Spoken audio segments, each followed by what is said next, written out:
what's up guys, it's me Jake here, and today I'm going to be doing my monthly reading log for June. Now, I didn't read as much as I would have hoped, mostly compared to my manga haul this month. It was huge compared to my reading log, but I still think I did get through quite a bit of manga this month, so I do want to talk to you guys about what I did go through. So let's just get straight into that with the first series I read this month. That being a Shuzo Oshimi work, which I read some of, but not all of, and that will be Inside Mori. I actually caught up to the series and finished it on scans. I'm going to be collecting the rest of the volumes anyway, but I have yet, again, finished another Shuzo Oshimi work. I think this was a really good one. It had quite a few confusing ending at points, but I think it was a pretty nice, wholesome ending. Not like a normal, typical Shuzo Oshimi ending, though, which made me very, very, very happy, showing that he doesn't have to write the same ending quite a few times, since I feel like Happiness and Flowers of Evil had quite a similar ending, and I feel like Blood on the Tracks will also have a similar ending to both of them. I'm happy that Inside Mori took a different approach, even if it was kind of confusing at points. I'm very happy to see that, and yeah, I did like Inside Mori, probably my least favorite out of his bigger works, which would be Inside Mori, Flowers of Evil, Happiness, and Blood on the Tracks. Probably my least favorite, but it is still a decent work. I would still put it at like a 7.5 to an 8, depending. I think the beginning was pretty slow, and once you get to like the real meat and potatoes of the series, it gets way better. I do think it's actually a pretty damn good manga. I will admit that, but I am a huge Shuzo Oshimi simp, so that probably is one thing that makes me like it more, but that's just me. But yeah, on to the next series that I'm going to be talking about, and the next series I read this month.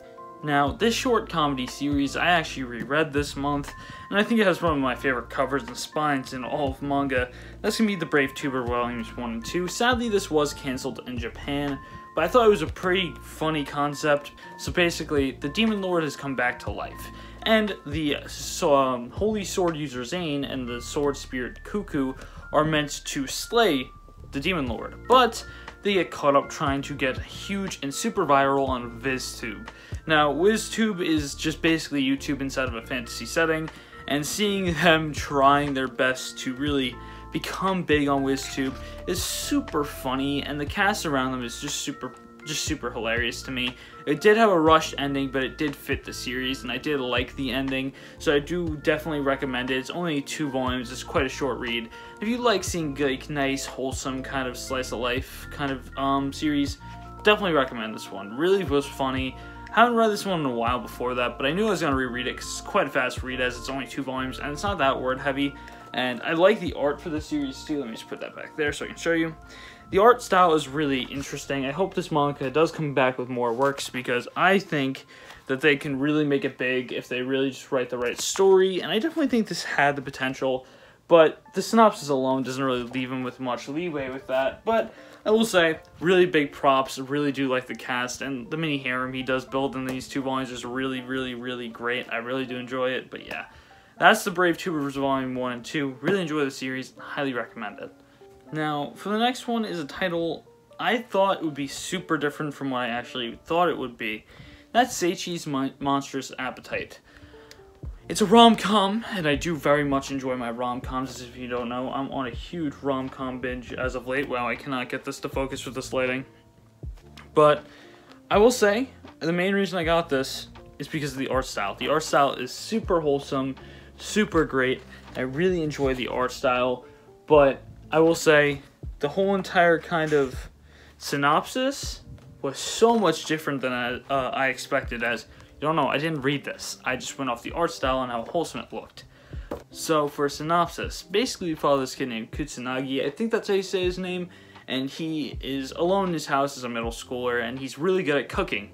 And every day he walks to school, to his middle school, and he sees his senpai, who is a high schooler, and she kind of just tries talking to him, and he develops a crush on her.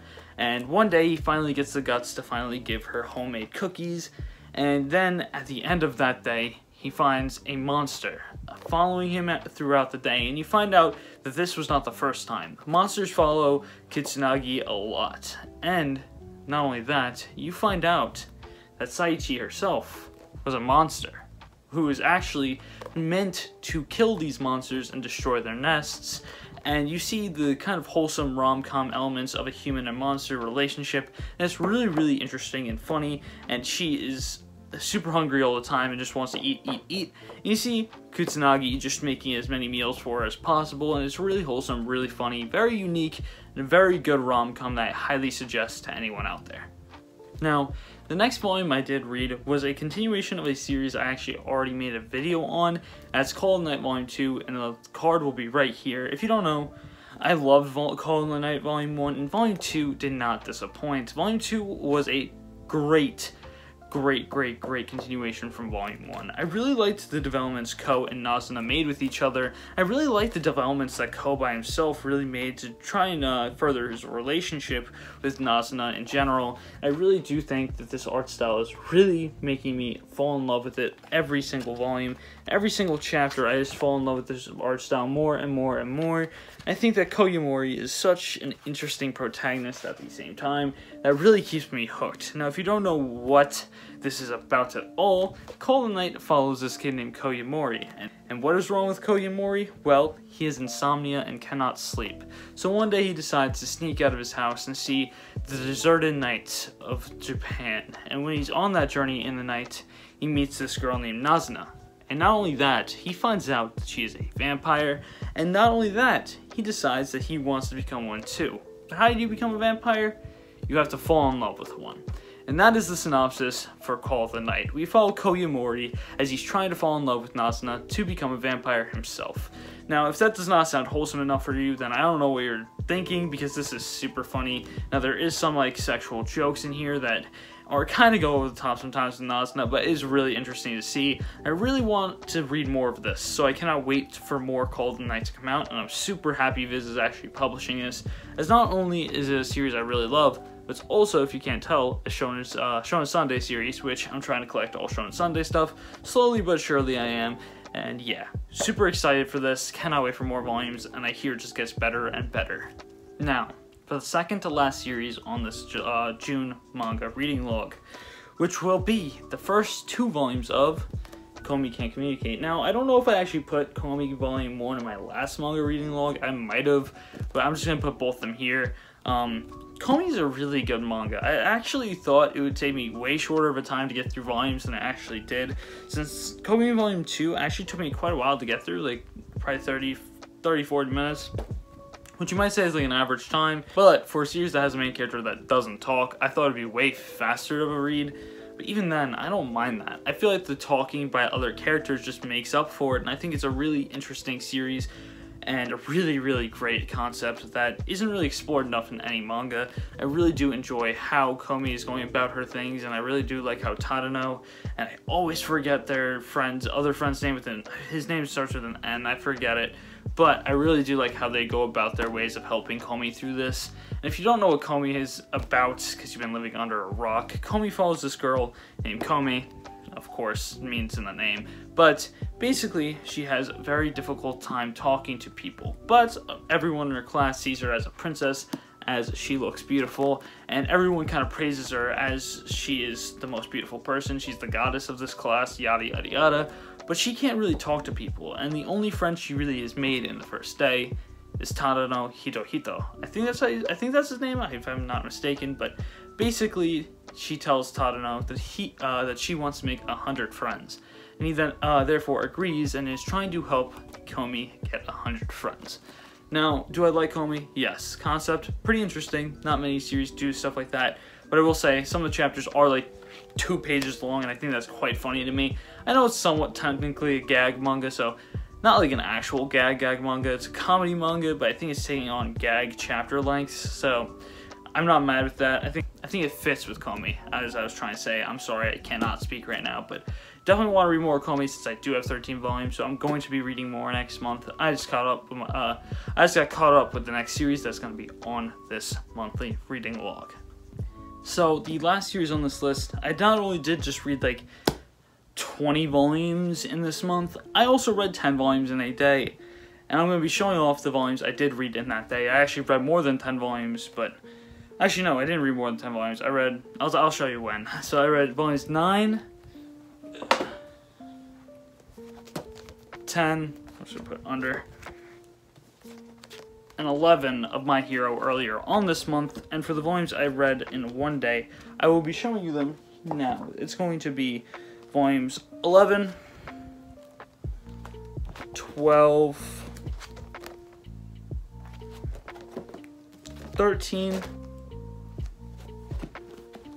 14, 15, 16. I don't even know if I'm counting this right. Is it 17? No, this is 18. Okay. I guess I'm off track right now. I don't know how I'm already off track. Best volume cover in My Hero that is pre-War Arc and pre-My Villain Academia. This one's 20, 21, and then finally volume 22. I read all these in one day, and why? Because this is my least favorite part of My Hero is the middle, but then I get on to the best part of My Hero. That is volumes 23 to 28, and yes, I am now currently up to date with My Hero, not only physically, but I caught up to it on the Jump app as well. Oh my god, this War Arc was amazing, I will admit that, and I will say it lived up for the hype. I will say the Shibuya arc for JJK didn't live up for the hype for me, but wow, did the My Hero War Arc really live up to that hype for me. Really amazing arc. It was not that long, it was perfectly timed, perfectly paced, and I feel like it was done very, very well. It made my rating of My Hero go from like a low to mid 7 to like a high 8 to a low 9, purely off what has been going on for the last like 50 to 60 chapters. It's been an amazing ride. I cannot wait for more of My Hero to come out. Definitely highly recommend it, and if you've yet to read My Hero or been living under a rock for the past 6 years, My Hero is about a kid named Izuku Midoriya, who's born in a world of quirks. And if you're asking what a quirk is, it is a superpower like flight or invisibility or super strength. But yet he is born without one. And he is in a world where quirks are everything, and he wants to become a hero in this society of heroes and villains. And he is gifted the best quirk by the best hero, All Might. And yes, you might be saying, well, quirks can't just be gifted from one to another, but this is a very special power called One for All, and that's all I'm going to say as he's trying to go on to his quest to become the #1 hero inside this hero society. Yes, My Hero is not the best at times, and I think there's a lot of big plot holes, cough cough Overhaul arc in the ending. I thought that hole was huge, huge plot hole with how Overhaul used his quirks, but I will say, really amazing series. I really do enjoy it. I think the more recent stuff is way better. I think the build-up for this more darker kind of tone really felt well worked into the series, and I think it was really good.